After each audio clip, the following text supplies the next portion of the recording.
खुलुमबाय नोंथांमोनखौ बयखौ बरायबाय दिनै 12 जुलाइ 2023 बाराय बुधबार फैदो दिननि खौरांफोरखौ बेखेवनोसै।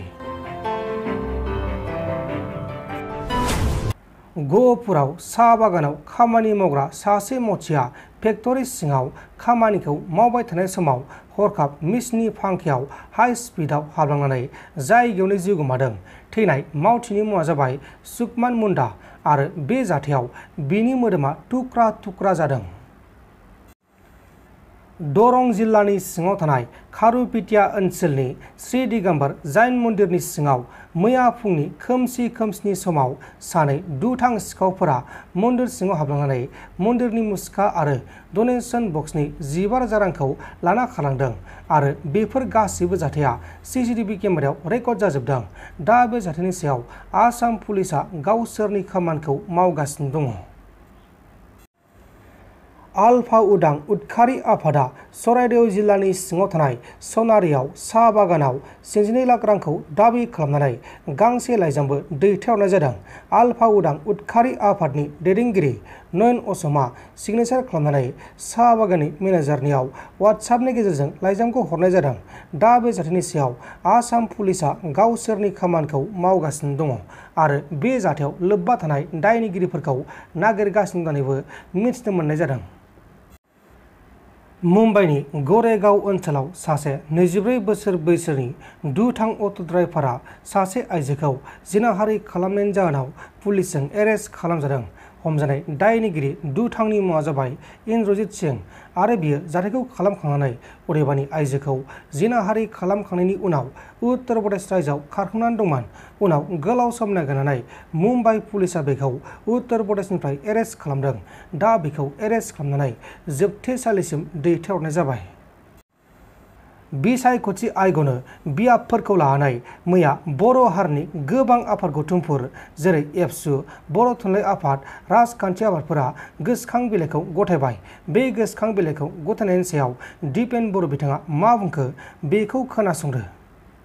आरो डिमाहासाव मोनद' बिधान सभाजों जुदि मोनसे लकसभा जानो हायोब्ला बिथांमोनाबो 6 सिडिउल बिटिआरआव थानाय 6 सिडिउलनि सिङाव मोनब्रै जिल्ला मोन 15 बिधान सभा समस्ति मोन 9खौ क'क्राझाराव जिहेतु दाजाबबाय मोनद' आग्लायनानै थानाय उदालगुरिनि मोनब्रै आरो गरेस्वर आरो तामुलपुर बे मोनद'खौ लानानै टार्मिनास दुलाराय बर' फरायसा आफाद आरो बर' थुनलाइ आफाद, आइजो अनसाय आफाद, हारिमु आफाद आरो बर'नि गासै जिखिनि माहारियारि आफाद दङ दल संगठन आरो लोगोसेनो थांनाय 9 जुलाइआव बरमा कलेजनि अडिट'रियामाव जि सावरायनायाव बर'नि गासै माहारियारि आफादजों लोगोसे राजखान्थियारि हान्जा बिटिआरनि मोननै हान्जाया बाहागो लाफैदों।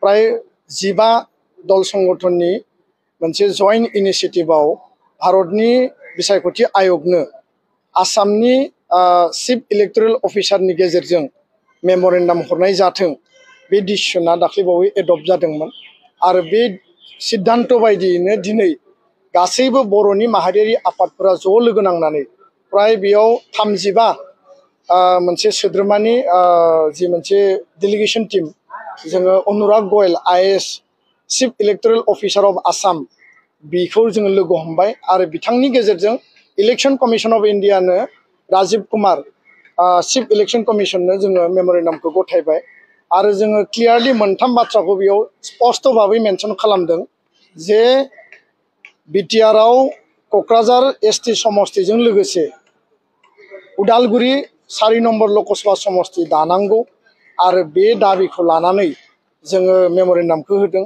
डिफुआ कार्बि आंलं आरो डिमाहासाव मोनद' बिधान सभाजों जुदि मोनसे लकसभा जानो हायोब्ला बिथांमोनाबो 6 सिडिउल बिटिआरआव थानाय 6 सिडिउलनि सिङाव मोनब्रै जिल्ला मोन 15 बिधान सभा समस्ति मोन 9खौ क'क्राझाराव जिहेतु दाजाबबाय मोनद' आग्लायनानै थानाय उदालगुरिनि मोनब्रै आरो गरेस्वर आरो तामुलपुर बे मोनद'खौ लानानै टार्मिनास माने बेयाव समस्ति दानांगौ बे जोंनि 1 नम्बर दाबि। 2 नम्बराव जाहैबाय जे 15टा बिधान सभा समस्ति बिटिआरनि मोनद' रिजार्भ खालामदों STनि थाखाय जों एडिशनेलि मोनब्रै आरोबाव रिजार्भ खालामनांगौ बिनि जों दाबिखौ होदों।